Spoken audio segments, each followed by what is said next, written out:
Então, hoje, nós vamos retomar o conteúdo de eletrostática, vamos ver alguns conceitos básicos e fundamentais para que a gente consiga avançar no conteúdo, tá bom?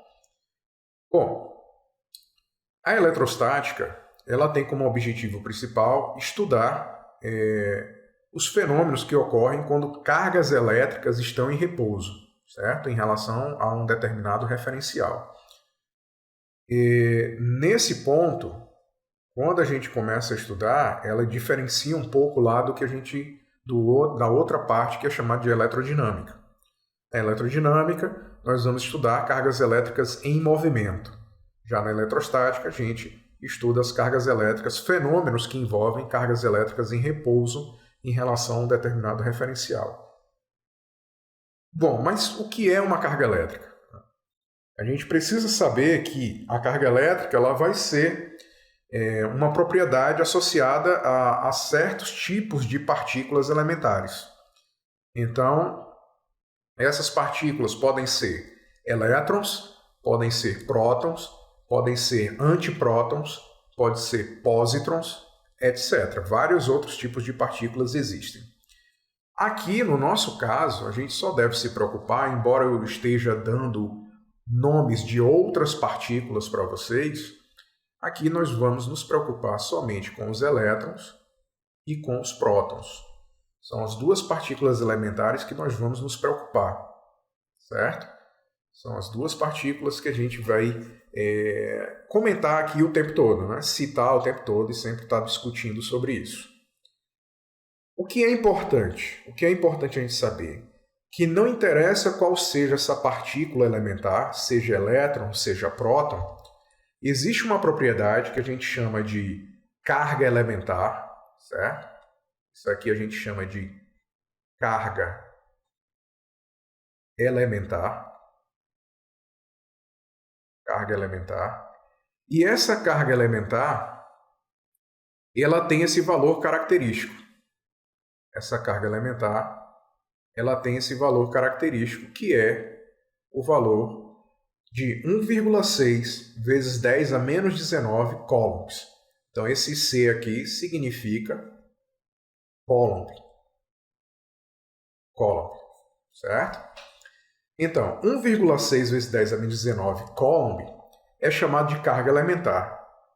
E como eu estava falando, essa característica, esse valor, ele está associado a qualquer tipo de partícula elementar.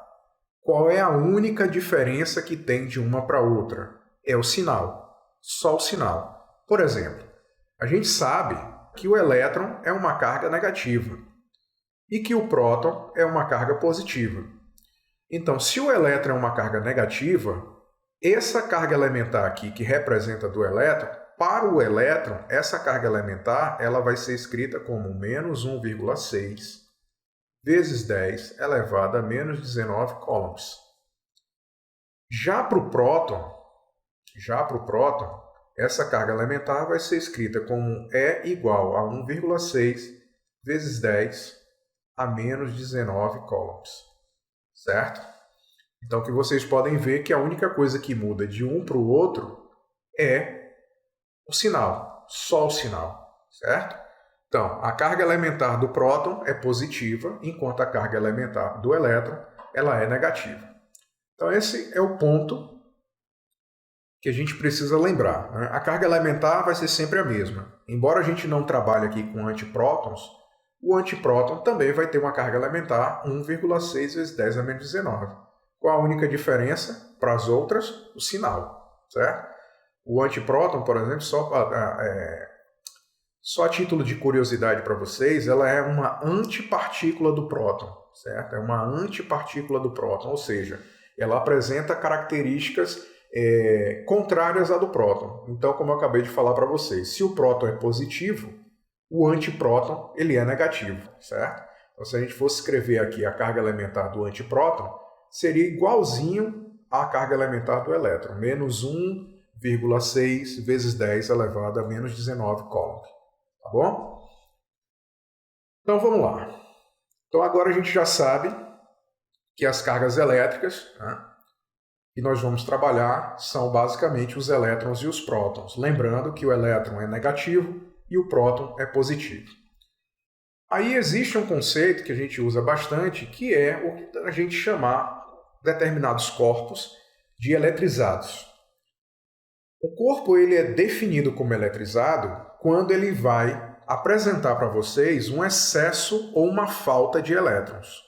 O que eu quero dizer é o seguinte, que no caso, quando a gente fala sobre corpo eletrizado, a gente tem que lembrar sempre que há determinados corpos que têm tendência a ganhar elétrons e há determinados corpos que têm tendência a perder elétrons. Então, os corpos que têm tendência a ganhar elétrons vão apresentar o excesso de elétrons, enquanto os corpos que têm tendência a perder elétrons vão apresentar uma falta de elétrons. Então, o que a gente pode falar é o seguinte: a gente pode ter basicamente duas situações de corpos eletrizados, certo? Duas situações de corpos eletrizados.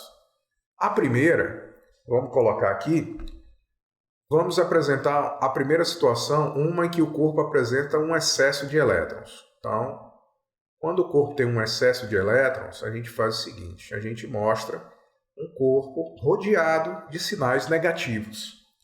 Então, as cargas elétricas elas vão se depositar exatamente na parte externa do corpo, certo? É sempre apresentado dessa maneira, é a principal característica. Ela sempre se deposita na parte externa. E quando você observa uma carga ou um corpo eletrizado apresentado dessa maneira, rodeado de sinais negativos, isso quer dizer que ele tem uma quantidade de elétrons,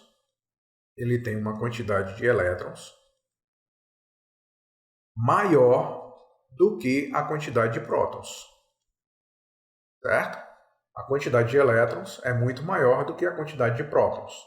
Então, neste caso aqui, neste caso específico, eu tenho um corpo que está eletrizado negativamente.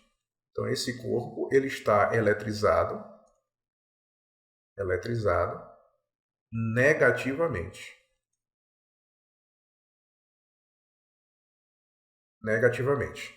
Então, um corpo eletrizado negativamente é um corpo que apresenta mais elétrons do que próton. O que é que isso quer dizer? Que ele recebeu elétrons e por isso ele passou a ter mais elétrons do que prótons. Uma outra situação que nós podemos encontrar é a situação em que vocês vão ter um corpo rodeados assim, com um sinal de mais. Então, nesse caso aqui, o que é que eu estou querendo mostrar para vocês? Eu estou querendo mostrar que nesse caso desse corpo, eu tenho uma quantidade de prótons maior do que a quantidade de elétrons. Então, nesse caso aqui, este corpo ele está eletrizado. Se ele tem mais prótons do que elétron, ele está eletrizado positivamente. Ok? Então, um corpo eletrizado negativamente, ele tem excesso de elétrons. Um corpo eletrizado positivamente, ele tem falta de elétrons. E uma outra situação em que o corpo não está eletrizado, mas eu coloquei aqui porque é importante a gente saber, é aquele corpo que ele tem a quantidade de elétrons igual à quantidade de prótons. Então, quando isso acontece, eu estou desenhando aqui, mas normalmente também não é necessário desenhar, mas quando isso acontece, esse corpo ele é definido como neutro. Um corpo neutro é um corpo que tem a quantidade de elétrons igual à quantidade de prótons. Então, esse corpo ele é definido como neutro, certo? Ele é definido como neutro. Então, nós temos aí três situações. Corpo neutro, quantidade de elétrons igual de prótons, ele está em equilíbrio. O corpo eletrizado positivamente é aquele corpo que tem falta de elétrons, ele tem mais prótons do que elétrons. E um corpo eletrizado negativamente é aquele corpo que tem mais elétrons do que prótons. Ok? Então, essas são as características que teremos quando falamos de corpo eletrizado. Então, continuando, nesse caso, quando a gente está trabalhando com as cargas elétricas, com excesso ou com falta de elétrons, nós podemos mensurar a quantidade de cargas que nós temos ali em excesso ou em falta. E para calcular isso, nós podemos usar essa expressão que está aqui, Q é igual a mais ou menos N vezes E. Bom, o Q é o que nós chamamos de quantidade de carga, certo? Quantidade de carga. Quantidade de carga. O N vai ser o número de cargas. Número de cargas. E o E é o que a gente já conhece, que é a carga elementar. Tá bom? O E é a nossa carga elementar, que tem aquele valor que nós já vimos, 1,6 vezes 10 a menos 19 coulombs. Bom, e por que esse mais ou menos aqui, professor? Bom, esse mais ou menos aqui corresponde exatamente àquela questão do tipo de carga que a gente está trabalhando. Porque, por exemplo, se eu estou trabalhando só com elétrons, logicamente aqui vai predominar o sinal de menos. Se eu estou trabalhando com prótons, aqui vai predominar o sinal de mais. Ok? Então tudo vai depender do tipo de carga que eu estou trabalhando ali naquele problema, um determinado problema que a gente vai encontrar, certo? Então, é importante também destacar que essa quantidade de carga, sempre que for ser calculada, sempre que for necessário calcular, é importante a gente lembrar que ela é medida em coulomb. Então, nós usamos a sigla C, okay? A sigla C, para poder medir essa carga, essa quantidade de carga aqui, tá bom? Então, mais na frente nós vamos ver alguns exemplos de como usar essa expressão daqui. Então, eu vou mostrar para vocês aplicações de como usar essa expressão aí da quantidade de carga, para calcular a quantidade de carga elétrica. Mas antes disso, continuando aqui com os conceitos básicos, a gente precisa também entender de dois princípios básicos da eletrostática. O primeiro deles é o chamado princípio da atração e repulsão. Nesse princípio da atração e repulsão, ele diz o seguinte, que cargas elétricas de mesmo sinal vão se repelir, enquanto cargas elétricas de sinais opostos elas vão se atrair. Eu posso fazer a analogia dessas cargas elétricas com ímã. Né? Com certeza vocês já devem ter tido a experiência de pegar dois pedaços de um ímã e tentar aproximar, né? E experimentar duas sensações diferentes. A primeira, vocês devem ter tentado e percebido que, a depender dos lados do ímã, você tenta juntar os dois ímãs, aproximar um ímã do outro e não consegue, né? E a depender dos outros lados, quando você chega a uma determinada distância, os ímãs automaticamente colam um no outro, certo? Então, quando você está tentando aproximar e ele não deixa, você tem ali basicamente o quê? Uma repulsão, um afastamento. Quando você tenta aproximar e você percebe que o ímã automaticamente cola um no outro, ali você está tendo uma atração. Tá? A mesma coisa vai acontecer com as cargas elétricas. Só que aqui nas cargas elétricas, o que a gente está observando é o quê? O sinal dessas cargas. Se o sinal dessas cargas forem iguais, então elas sofrerão uma repulsão. O que é que significa repulsão? Elas vão se afastar uma da outra. Agora, se elas tiverem sinais opostos, sinais contrários, o que é que vai acontecer? Quando você colocar uma determinada distância, elas naturalmente vão se aproximar uma da outra. Então, desenhando aqui nesse esquema, nós teremos o seguinte. Nesse primeiro caso, observem que eu tenho duas cargas positivas. Então, aqui nós teremos uma repulsão. Haverá forças que vão fazer com que essas cargas se afastem uma da outra. A mesma coisa aqui embaixo. Aqui eu tenho uma carga negativa e outra carga negativa. Por isso, haverá entre elas uma força de repulsão entre essas cargas. Já na última, o que é que acontece? Eu tenho duas cargas com sinais opostos.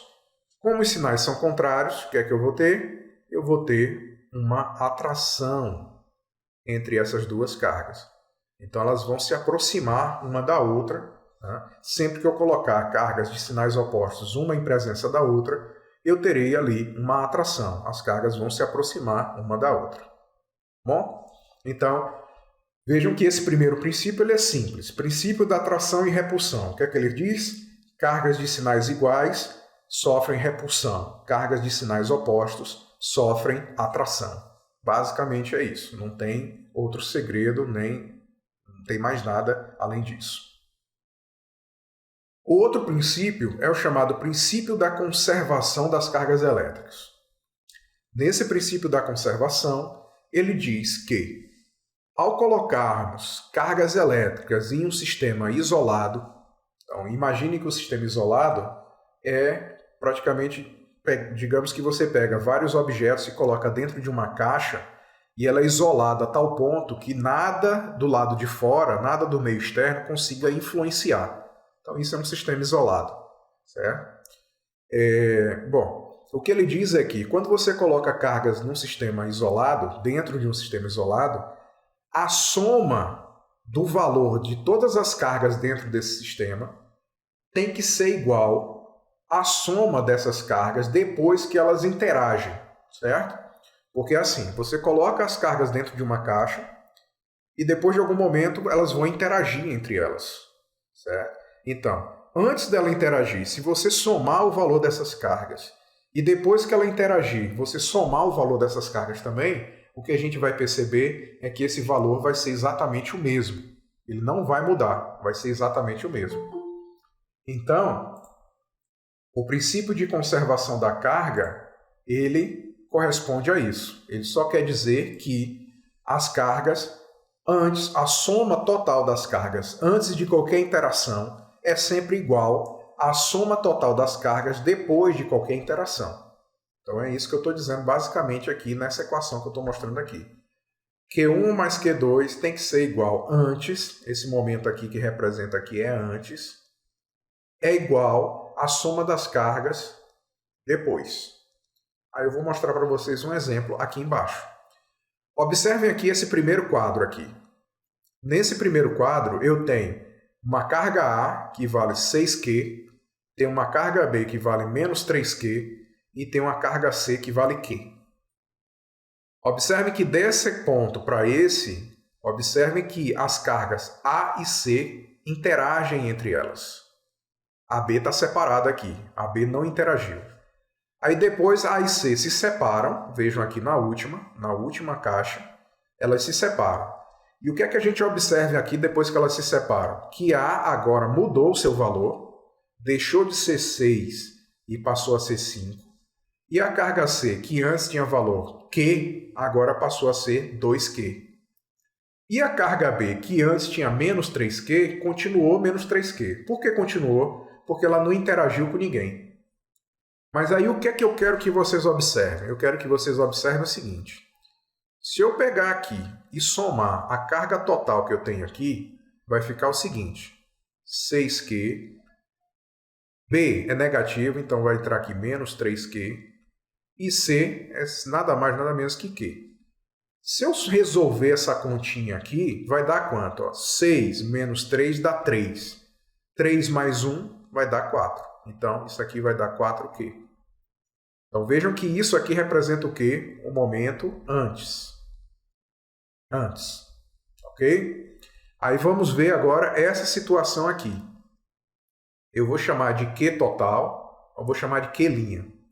Aí vamos lá. Eu vou somar também tudo. Então, A agora é 5Q. B continua sendo menos 3Q. E C vale 2Q. Então, essa carga total aqui vai dar quanto? 5 tiro 3, sobra 2. Mais 2 vai dar 4. Então, vejam que a resposta, isso aqui corresponde depois da interação. Depois da interação. Observem que as duas respostas batem, certo? 4 e 4, que atende exatamente ao princípio da conservação das cargas, que a soma total das cargas antes de qualquer interação tem que ser igual à soma total das cargas depois de qualquer interação, ok? Então esse é o princípio da conservação das cargas elétricas. Então, só retomando aqui, nós temos dois princípios, de atração e repulsão. Então, de atração e repulsão nós vimos que cargas iguais sofrem repulsão e cargas diferentes sofrem atração. E no princípio da conservação, a soma total das cargas antes tem que ser igual à soma total das cargas depois. Então, são basicamente esses dois pontos que a gente precisa entender aí bem. Então, olha só, agora que a gente já viu alguns conceitos, agora que já vimos alguns conceitos básicos sobre eletrostática, a gente pode avançar um pouco mais e entender melhor como é que funciona os chamados processos de eletrização ou métodos de eletrização. São três os processos de eletrização, que é o atrito, contato e indução. Os nomes diretamente já sugerem para a gente o que realmente eu tenho que fazer para poder eletrizar os objetos, para poder eletrizar os corpos. E nós vamos ver os detalhes aqui agora. Então, o primeiro processo de eletrização é o que a gente chama de eletrização por atrito. Como o próprio nome já está falando, atrito. Eu vou pegar dois objetos, né, atritar os dois objetos. E nesse atritar os dois objetos, esfregar um objeto no outro, eu vou conseguir fazer com que esses corpos, né, migrem elétrons de um corpo para outro, e então, no final do processo, eu tenha dois corpos eletrizados. Normalmente, sempre corpos eletrizados com sinais contrários, um positivo e outro negativo, porque, como eu vou mostrar para vocês, a gente sempre tem um corpo que tem mais tendência a perder elétrons e a gente tem sempre um corpo que tem mais tendência a ganhar elétrons. Então vejam aqui, olha. Nesse exemplo aqui, nós temos um bastão de vidro que está neutro. Então observem aqui a característica, está neutro. E eu tenho um algodão também neutro. Então eu tenho dois objetos inicialmente neutros. O que quer dizer objetos neutros? Quantidade de prótons igual a quantidade de elétrons. Quando eu começo a esfregar o bastão de vidro no algodão, vejam aqui que a figura está mostrando que o bastão de vidro começa a passar elétrons, né? Aqui o sinal de negativo, começa a passar elétrons para o algodão. Então, se o bastão de vidro está perdendo elétrons para o algodão, logicamente, quem perde elétrons fica eletrizado positivamente e quem ganhou elétrons vai ficar eletrizado negativamente. E aí, repetindo o que nós vimos no início, quem está eletrizado positivamente demonstra para a gente o quê? Falta de elétrons. E quem está eletrizado negativamente demonstra para a gente excesso de elétrons. Ok? Então, aí nós temos um processo de eletrização por atrito. O que é importante a gente observar? No processo de eletrização por atrito, eu sempre começo com dois objetos neutros, ou seja, a carga desses objetos é zero. Então, se eu for carga do vidro, né, é zero coulombs, e a carga do algodão também é zero coulombs. Ok? É zero. Todo corpo que é neutro tem carga zero. Aí, no final, eles ficam eletrizados. E eles ficam eletrizados com a mesma quantidade de carga. Porque, por exemplo, digamos que no momento que eu estou esfregando o algodão no bastão de vidro, o bastão de vidro passou para o algodão, digamos que 10 elétrons. Um exemplo básico, certo? Digamos que o bastão de vidro cedeu 10 elétrons para o algodão. Se ele cedeu 10 elétrons para o algodão, isso quer dizer que o bastão de vidro, depois do atrito, eu vou chamar de quelinha do vidro, vai ser 10 coulombs, vamos falar assim, e a quantidade de carga do algodão, depois do atrito, vai ser menos 10 coulombs. Por quê? Porque esse menos 10 aí representa para a gente a quantidade de carga que passou, certo? A quantidade de carga. Então, quando eu leio que a quantidade de carga do bastão de vidro é 10 coulombs, eu estou lendo que ele tem 10 prótons a mais do que a quantidade de elétrons. E quando eu leio que a quantidade de carga de ar é menos 10 coulombs, eu estou dizendo que o algodão ele tem 10 elétrons a mais do que a quantidade de próton. Basicamente é isso. E se a gente for verificar aqui o princípio de conservação das cargas, vocês vão ver que a soma antes vai ser igual à soma depois. Vamos verificar? Seguindo esse exemplo aqui que eu dei, um exemplo qualquer, vejam que a carga de ar e a carga do vidro e do algodão é zero. Então, se eu for somar aqui, ó, a carga total antes, vai ser 0 mais 0, e isso vai dar quanto? Vai dar 0 coulombs. Se eu for somar aqui embaixo, a carga total depois, vai dar 10 menos 10. Quanto é que dá isso? 0 coulombs. Então vejam que a conservação de cargas foi mantida, certo? Ele deu 0 antes e deu 0 depois. Então a conservação de carga se manteve, né? Atende o princípio, ou seja, esse princípio ele sempre vai estar funcionando. Sempre que eu precisar verificar, eu posso usar aquele princípio para verificar se a quantidade de cargas está igual ou não. Aí, o que é que eu estou colocando aqui de lado? Aqui do lado eu estou colocando uma tabela para vocês para mostrar uma lista de material. Essa lista normalmente é chamada de série triboelétrica. Essa série triboelétrica tem como objetivo principal mostrar para vocês qual é, na verdade, a característica de cada material. Ou seja, cada material está mais propenso a perder elétrons ou a ganhar elétrons. Então, aqui, se a gente for observar, ó, de cima para baixo, o que a gente vai ver é que os objetos de cima para baixo têm mais tendência a ficar negativo. E de baixo para cima, os objetos têm mais tendência a ficar positivo. Então é assim. Se eu pegar pele de gato, pele de coelho, melhor dizendo, e atritar com a lã, já dá para saber que a lã, como está mais embaixo, ela tem tendência a ficar negativa, enquanto a pele de coelho ela tem mais tendência a ficar positiva. O que é que isso quer dizer? A pele de coelho vai ceder, vai perder elétrons para a lã. Se eu pegar, por exemplo, pele de gato e esfregar a pele de gato no isopor, o que é que vai acontecer com o isopor? O isopor vai ficar eletrizado negativamente, ou seja, ele vai ganhar elétrons, enquanto a pele de gato vai ficar o quê? Positivo. Ele vai perder elétrons. Enquanto o isopor ganha elétrons, a pele de gato vai perder elétrons, né? A pele de gato vai passar uma quantidade de elétrons dela para o isopor, certo? Então, quem está mais abaixo sempre vai ter tendência a ficar eletrizado negativamente, ou seja, ganhar elétrons, e quem está mais acima vai ter sempre mais tendência a perder elétrons, ou seja, ficar eletrizado positivamente. Então, essa série aqui eu estou mostrando para vocês só para ter uma ideia, né, de que existe já uma lista de materiais conhecidos em que, a depender dos materiais que eu pegue, eu já sei que o material ele vai ter tendência a ganhar ou a perder elétrons, certo?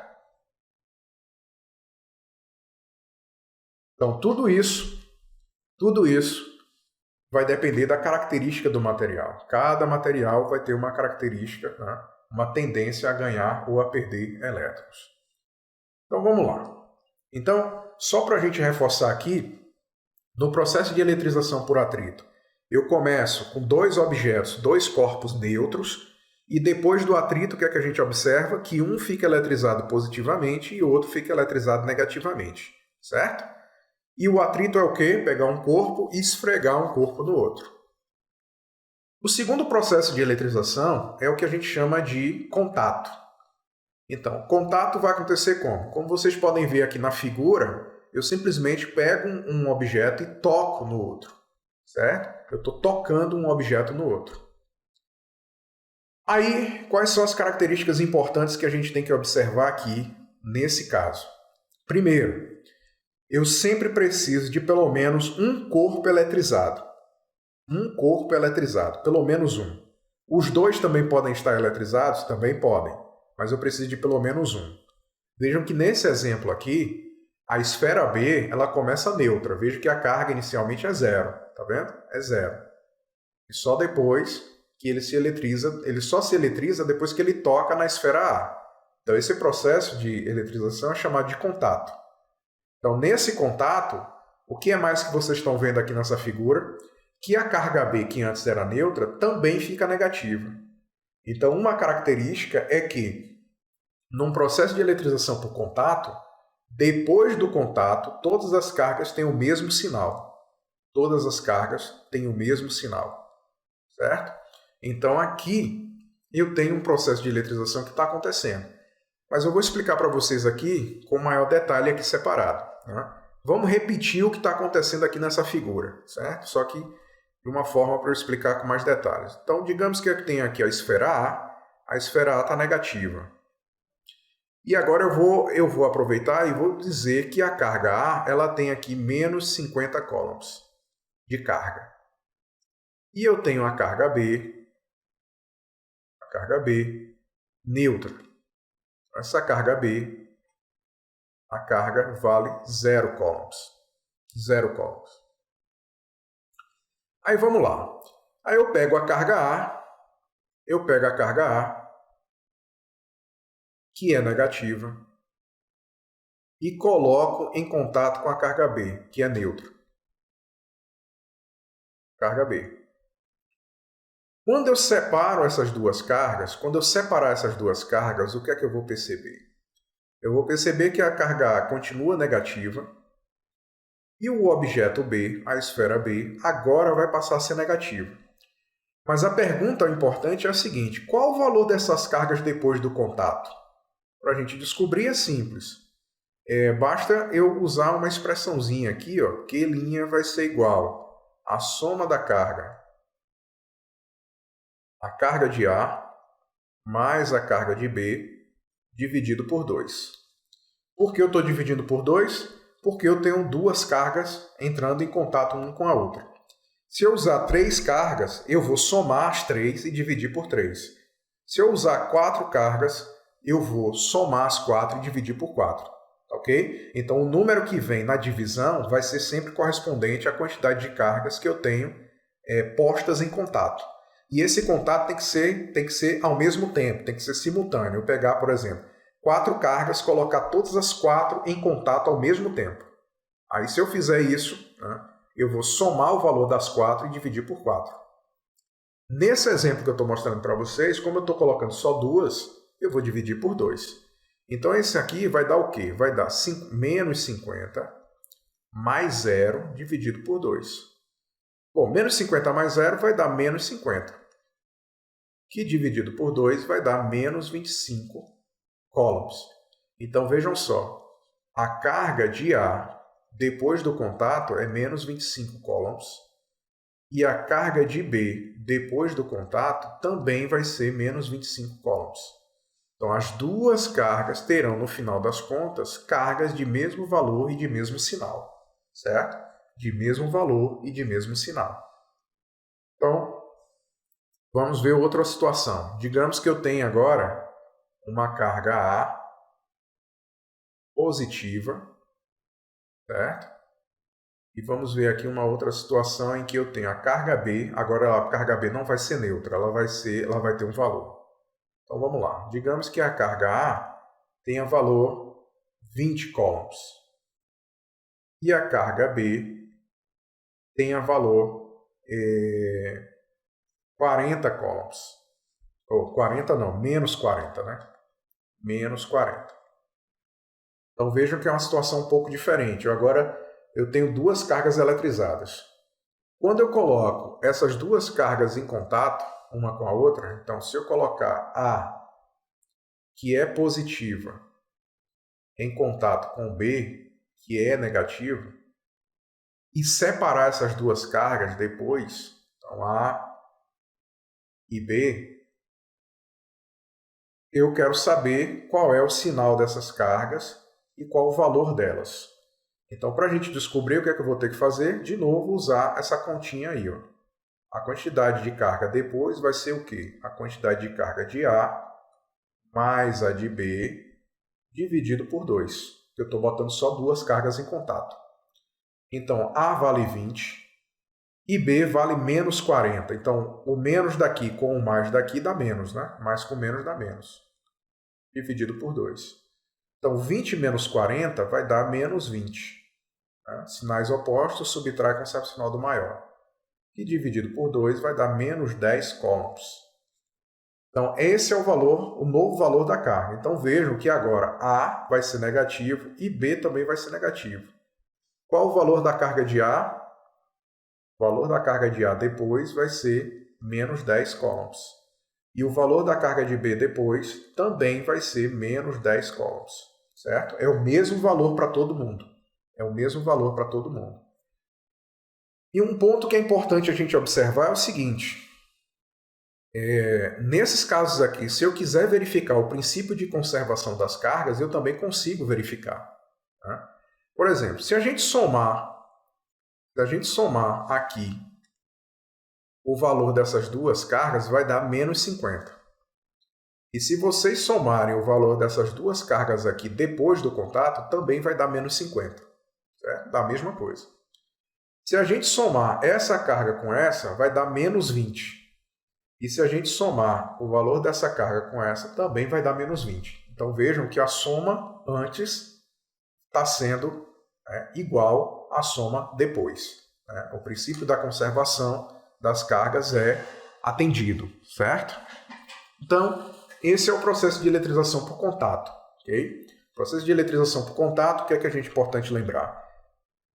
Primeiro, eu sempre preciso de um corpo eletrizado, pelo menos um. No atrito, nós vimos que os dois corpos eles começam neutros. Já no contato, pelo menos um tem que estar eletrizado. O outro pode ser neutro ou pode estar eletrizado. E no final do processo, o que é que a gente observa? Que todo mundo vai ter a mesma quantidade de carga e o mesmo sinal. A mesma quantidade de carga e o mesmo sinal. Já lá no atrito, que foi o primeiro que nós vimos, as cargas terminam com sinais diferentes, certo? Sinais opostos. Então, continuando. Eletrização por indução. Na eletrização por indução, como vocês podem ver, eu agora não tenho contato nenhum com o objeto. Então, vejam que diferente lá do processo de eletrização por atrito e contato, a indução, como o próprio nome já sugere, eu vou induzir à distância a eletrização do outro objeto. Então, vejam, o que está acontecendo aqui? Primeira situação, eu tenho um bastão aqui amarelo, ele está eletrizado negativamente, como vocês podem ver, e quando ele é aproximado de uma esfera que é neutra inicialmente, por que neutra? Porque eu estou vendo aqui a mesma quantidade de mais e a mesma quantidade de menos, ou seja, quantidade de prótons e de elétrons iguais. Se são iguais, é porque nós temos aqui um corpo neutro. Aí observe o que está acontecendo. Quando eu aproximo o bastão que está eletrizado negativamente da esfera, eu provoco uma separação de cargas. As cargas positivas são atraídas para perto do bastão, enquanto as cargas negativas elas sofrem repulsão e elas se afastam. Okay? Então, nesse processo de indução, eu provoco uma separação de cargas. E aí, na próxima figura, o que está acontecendo? Eu pego e toco nessa esfera. Quando eu toco nessa esfera, eu provoco nela um escoamento dos elétrons que foram repelidos aqui na presença do bastão. E ao provocar esse escoamento de elétrons, ao tirar o bastão e ao tirar o meu contato com o dedo, eu percebo que a esfera ela fica eletrizada positivamente. Então, explicando de uma outra forma. Nessa questão, nós temos duas situações. O bastão de vidro, certo? O bastão de vidro, e nós temos a esfera. Nesse processo de indução, o bastão de vidro é o que nós chamamos de indutor. Indutor. Enquanto a esfera é chamada de induzido. Induzido. Então, o que é que está acontecendo aqui? O indutor é quem vai provocar a eletrização, que é a barra, o bastão. E o induzido é aquele, como o próprio nome já está falando, vai ser induzido a ser eletrizado. Aí o que é que vocês estão observando aí na figura? O meu bastão ele é negativo, não é? Como o meu bastão é negativo, a gente pode observar que se o meu indutor é negativo, o meu induzido vai terminar como positivo. vendo? O final aqui da imagem, da animação, termina positivo. Então, quando o meu indutor é negativo, o meu induzido no final vai ficar positivo. Agora, se o meu indutor for negativo, ou se o meu indutor for positivo, o meu induzido vai terminar negativo. Então, quais são os pontos importantes no processo de eletrização por indução que é importante vocês lembrarem? Primeiro, na eletrização por indução não há qualquer contato entre os objetos, não há qualquer contato, eu só vou simplesmente aproximar, certo? Se o indutor for negativo, o meu induzido vai ser positivo, ou se o meu indutor for positivo, o meu induzido vai ser negativo. Então, resumindo, o que é que eu quero dizer? No final do processo de eletrização por indução, os objetos terão sempre cargas de sinais opostos, certo? Sempre cargas de sinais opostos. Esse é o principal ponto. Primeiro, não há contato nenhum entre os objetos. E segundo, os dois corpos vão ter no final cargas de sinais opostos. Esses são os pontos importantes para a gente lembrar aí da eletrização por indução. Então, como acabamos de ver, né, 3 processos de eletrização: atrito, contato e indução, cada um deles com características bem diferentes, né, que dá mesmo para a gente identificar cada um dos processos de eletrização separadamente. Ok? Então, vamos ver agora algumas aplicações do que eu expliquei para vocês agora há pouco, certo? Então, nesse momento eu vou apresentar para vocês alguns exercícios, algumas questões, onde a gente consegue aplicar tudo isso que eu expliquei para vocês agora. Então, nesse primeiro exemplo que eu vou apresentar a vocês aqui, a questão diz o seguinte: considere um objeto no qual se acumularam cargas de modo que sua carga vale menos 3,2 microcoulomb.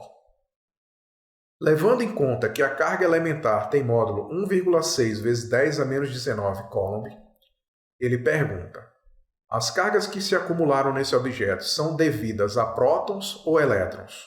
E a letra B, em que quantidade? Então vamos lá. Vamos começar aqui primeiro observando alguns detalhes. Ele diz que nesse objeto aqui se acumularam cargas nessa quantidade aqui, certo? Nessa quantidade aqui, menos 3,2 microcoulombs. Que informação é essa? Ele está me dando aqui a seguinte informação. A informação que ele está me dando é justamente a quantidade de cargas, menos 3,2 microcoulombs. Ele manda levar em consideração que a carga elementar é 1,6 vezes 10 a menos 19 coulombs. E aí, na letra A, ele pergunta qual é o tipo de carga, né? Na verdade, as cargas que se acumularam nesse objeto são devidas a prótons ou elétrons. Como é que a gente consegue descobrir qual é esse tipo de carga? É fácil. É só a gente prestar atenção aqui no sinal da quantidade de carga que foi dado. Como a quantidade de carga que foi dada é negativo, a gente já pode aqui responder a letra A fácil, que essas cargas que se acumularam nesse objeto são devidas unicamente aos elétrons. Aos elétrons. E o detalhe, como eu falei para vocês, está aqui no sinal. Como é negativo, como a quantidade de carga é negativa, então fica claro para a gente que isso aqui se trata de elétrons. Aí na letra B ele pede qual é a quantidade. Qual é a quantidade? Bom, o que ele quer saber é o valor do N. Vamos lembrar que a fórmula da quantidade de carga é Q igual a mais ou menos N vezes E. Então ele me deu o Q e ele me deu o E. O que eu preciso descobrir é o N. Então eu vou colocar aqui, ó, a carga elementar, passando a carga elementar para cá, dividindo, vai ficar assim, ó, N é igual a Q dividido por E. Nós vamos usar essa expressão aqui para resolver o nosso problema. Só que antes disso, nós precisamos mexer aqui na quantidade de carga. Essa quantidade de carga está escrita em função de um submúltiplo do Coulomb, que é esse micro aqui, certo? Essa é uma letra grega chamada mi, só que aqui ela apresenta como micro, e esse micro ele corresponde a uma potência de 10, que é 10 a menos 6. Então, eu tenho que reescrever isso aqui da seguinte maneira. Isso aqui é menos 3,2 vezes 10 elevado a menos 6 coulombs. Então, é assim que a gente tem que usar, certo? No lugar ali do micro, a gente coloca a potência de 10, a qual ele corresponde. Então, vamos lá. Quem é N? N vai ser a quantidade de carga, menos 3,2 vezes 10 elevado a menos 6, dividido por quem? Pela carga elementar. Aí tomem cuidado com esse detalhe. Como a gente está falando da carga elementar e a gente está falando de elétron, a carga elementar também é negativa. 1,6 vezes 10 a menos 19. Então, N vai ser igual a quanto? O menos com menos, a gente dispensa, né? Menos com menos dá mais, menos com menos dividido dá mais. 3,2 dividido por 1,6 dá 2. E 10 a menos 6 dividido por 10 a menos 19, essa é uma situação em que a gente tem aqui uma divisão de potências com bases iguais. Então, vamos olhar aqui isoladamente. 10 a menos 6 dividido por 10 a menos 19. Quando a gente tem uma situação como essa, uma divisão de potências com bases iguais, a gente conserva a base e subtrai os expoentes. Então, fica menos 6 menos 19. Tem que tomar cuidado aqui com o jogo de sinal e colocar entre parênteses para poder separar aqui os números. Então, aqui, menos com menos vai dar mais. Então, isso aqui corresponde a 10 elevado a menos 6 mais 19, certo? Porque menos com menos dá mais. Então, menos 6 mais 19 vai dar quanto? 10 elevado a 13. Então, isso aqui vai ser 2 vezes 10 elevado a 13 elétrons. Então, essa é a quantidade que ele está pedindo na letra B. Ok? 2 vezes 10 a 13 elétrons. Essa é a quantidade de cargas que se acumularam ali, naquele objeto. Ok? Então, nessa questão, basicamente, o que nós usamos foi a fórmula da quantidade de carga, né, para poder resolver esse problema. E a resposta aqui, como eu falei para vocês, é só prestar atenção no sinal que foi apresentado na questão, que aí, né, já nos deu diretamente a resposta que a gente precisava encontrar aí. Vamos ver aqui mais uma questão aqui para a gente fixar melhor o que a gente está vendo. Bom, na próxima questão, ela diz o seguinte: dois corpos A e B estão separados e eletrizados com cargas elétricas, respectivamente iguais a... Então, nós temos aí a carga A vale menos 2C e a carga B vale 5C.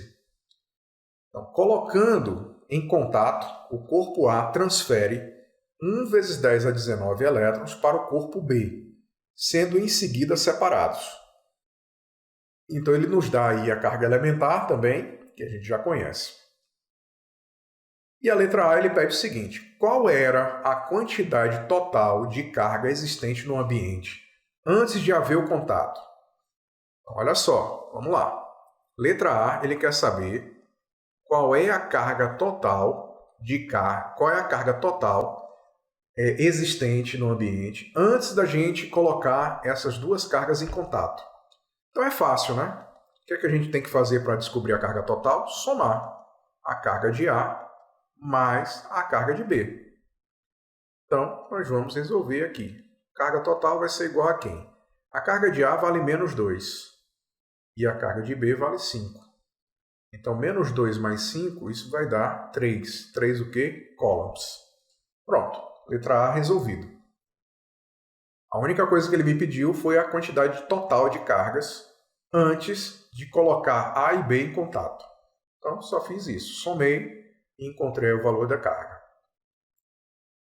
Letra B. Na letra B ele diz o seguinte: no contato, Vejam que ele já está dizendo aqui qual é o tipo de processo de eletrização que está acontecendo, que é o contato. Que quantidade de carga o corpo A transfere para o corpo B? Então, ele quer saber qual é a quantidade de carga que o corpo A transfere para o corpo B. Para a gente conseguir encontrar isso, nós precisamos usar essa expressão aqui. Quantidade de carga é igual a mais ou menos N vezes E. Essas informações foram dadas. Eu tenho o valor do N, olha o N aqui, ó. O N está aqui, 1 vezes 10 a 19 elétrons. E o valor da carga elementar está aqui, ó, 1,6 vezes 10 a menos 19. Então, o que a gente precisa fazer para responder esse problema é substituir o que a gente tem. Então, Q vai ser igual. Como se trata de elétrons, eu já sei que a carga elementar vai ser negativa. Então, eu já vou colocar aqui um menos. Então, vai ficar 1 vezes 10 elevado a 19 vezes 1,6 vezes 10 elevado a menos 19. Pronto. Menos 1 vezes 1,6 vai dar menos 1,6. E 10 a 19 vezes 10 a menos 19, aí a gente já entra naquela outra situação em que eu tenho um produto de potências com bases iguais. Então, quando eu tenho um produto de potências com bases iguais, 10 a 19 vezes 10 elevado a menos 19, o que é que eu faço? Eu conservo a base e somo os expoentes. Fica 19, né? Como eu vou somar aqui, mais com menos vai dar menos 19. Então, 19 menos 19 dá 0. Então, vai ficar 10 elevado a 0. E 10 elevado a 0 dá quanto? Dá 1. Então, a minha resposta aqui é nada mais nada menos do que menos 1,6 coulombs. Essa é a minha resposta da letra B. Certo? Porque 10 a 19 com 10 a menos 19 se anulam. Tá? E por isso vai dar só menos 1,6. Bom, letra C. Na letra C ele pede o seguinte: quais são as quantidades de carga de cada um dos corpos após a realização do contato? Então, agora eu quero saber após a realização do contato.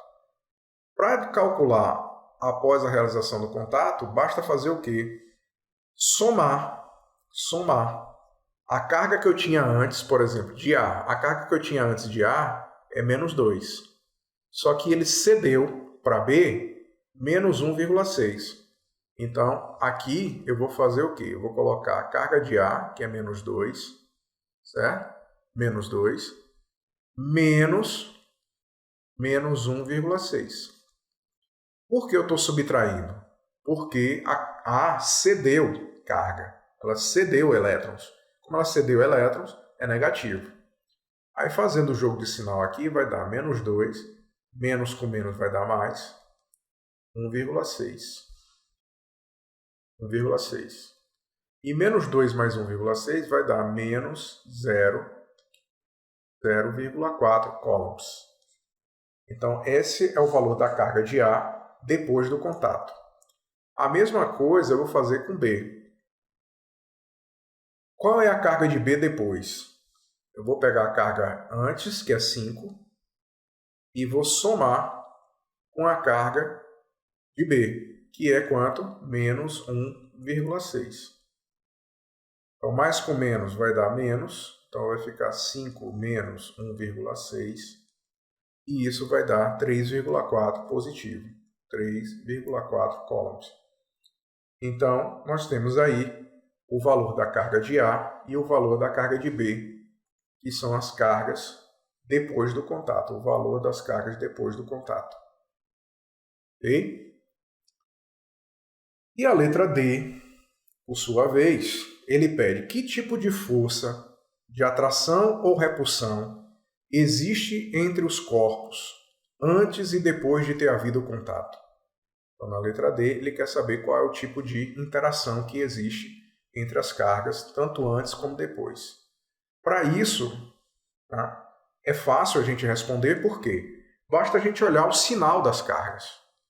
Ó, A é negativo, e B é positivo, né? Tanto que o sinal não aparece aqui. Se A é negativo e B é negativo, e B é positivo, nós já sabemos que antes do contato, esses dois corpos eles se atraem. E comparando aqui depois, que é a resposta da letra C, comparando aqui o depois, vejam que A é negativo e B é positivo. Se eles têm sinais opostos, em ambos os casos, nós teremos sempre o que entre as cargas? Atração. Né? Tanto antes como depois. Por quê? Porque elas têm sinais opostos. Se elas têm sinais opostos, nós teremos sempre uma atração entre esses objetos. Ok? O terceiro exemplo que eu coloquei para vocês aqui diz o seguinte. Um bastão de vidro perde 3 vezes 10 a terceira elétrons. Quando atritado, veja que agora o processo de eletrização já é diferente, ele está falando de atrito, quando atritado com um pano de seda, sendo que ambos estavam inicialmente neutros. Então vejam que antes eles estavam neutros. Qual era a carga deles antes? Zero. Se eles estavam neutros, a carga é zero. Considere a carga elementar 1,6 vezes 10 a menos 19 coulombs, o valor da carga de um elétron. Então, letra A. Determine a quantidade de carga adquirida pelo pano de seda. Eu quero saber qual é a quantidade de carga adquirida pelo pano de seda. Então, vejam. Quais são as informações que ele está me dando aqui no problema? Ele está me dando o N, que corresponde a 3 vezes 10 a terceira elétrons, e está me dando a carga elementar, que é 1,6 vezes 10 a menos 19. Então, nós podemos calcular a quantidade de carga usando essas informações, né? Que é igual a mais ou menos N vezes E.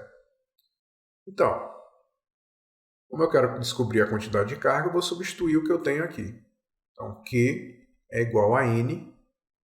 E outra coisa, observem que como eu estou falando de elétrons, eu já coloco aqui o sinal de menos, certo? Que é mais ou menos, então eu já coloco o sinal de menos. Então fica 3 vezes 10 a 13 vezes 1,6 vezes 10 elevado a menos 19. E agora eu vou resolver isso aqui. Bom, então, 3 vezes 1,6 vai dar, botando o sinal de menos, 4,8. E aqui eu tenho 10 a terceira dividido por vezes 10 a menos 19. Como eu já expliquei para vocês, nesse caso aqui, nós vamos conservar a base e somar os expoentes. Então vai ficar 13 mais menos 19. Tá? O menos 19 entre parênteses. Mais com menos dá menos. Então nós teremos aqui 13 menos 19. 13 menos 19. 13 menos 19 vai dar quanto? Vai dar menos 6. Então vai ficar menos 4,8 vezes 10 elevado a menos 6 coulombs. Que vai ser igual a menos 4,8 vezes 10 elevado a menos 6 coulombs. Então essa daqui é a resposta da letra A. Certo? Já na letra B, ele diz o seguinte. O pano de seda já eletrizado, ao ser colocado em contato com uma bolinha de isopor, inicialmente neutra, e suspensa por um fio isolante, passa para ela metade de sua carga. Qual é a carga final do pano e do isopor? Então, qual é a carga final do pano e do isopor? Vejam só. A gente está falando agora de contato, não é isso? De contato. O isopor, ele fala que o isopor está inicialmente neutro. Então, se o isopor está inicialmente neutro, o que é que nós temos? A carga do isopor inicialmente é neutra. Então, nós teremos o seguinte, que a quantidade de cargas, isso é a letra B, e a quantidade de cargas depois do contato vai ser o quê? Vai ser a soma da carga da seda. Qual é a carga da seda? Está aqui, nós acabamos de encontrar. Menos 4,8 vezes 10 elevado a menos 6, mais zero. Por que zero? Porque o isopor está neutro. Se ele está neutro, a carga dele é zero. Dividido por 2. Certo? Então vejam que eu dividi por 2, porque eu estou colocando duas cargas em contato. Então, essa soma aqui, né? como eu estou somando com zero, vai dar menos 4,8 vezes 10 a menos 6, dividido por 2. Então, isso vai dar menos 2,4 vezes 10 elevado a menos 6 coulombs. Então, essa é a nossa resposta, certo? Então, depois do contato, a carga final do pano e do isopor vai ser menos 2,4 vezes 10 a menos 6. Menos 2,4 vezes 10 a menos 6. E por último, ele pede o seguinte: que tipo de força de interação haverá se aproximarmos o bastão de vidro da bolinha de isopor? Então, qual é o tipo de interação que vai ter? Vamos lá. O bastão de vidro, ele está eletrizado. Cadê? O bastão de vidro, ele está eletrizado positivamente ou negativamente? Como é que eu sei? É só a gente voltar no início do problema aqui e ler. Ele falou o que no problema? Que o bastão de vidro, ele perdeu elétrons. Se ele perdeu elétrons, vamos lá, letra C. Se o bastão de vidro perdeu elétrons, isso quer dizer o quê? Que o bastão ele está eletrizado positivamente, certo? Por que ele está eletrizado positivamente? Porque ele perdeu elétrons. Então ele tem mais prótons do que elétrons. E já a bolinha de isopor, acabamos de ver aqui na letra B que a bolinha de isopor tem carga negativa. Então, o isopor, vamos colocar aqui, o isopor é negativo. Então, quando a gente olha assim, olha, o bastão de vidro e o isopor e compara, como um é positivo e o outro é negativo, qual o tipo de interação que nós teremos aqui? Nós teremos uma atração entre o bastão de vidro e o isopor. Ou seja, quando eu colocar o bastão de vidro próximo do isopor, o que é que vai acontecer? Eles vão se aproximar um do outro, porque eles têm sinais opostos. Tá bom? Então, é isso.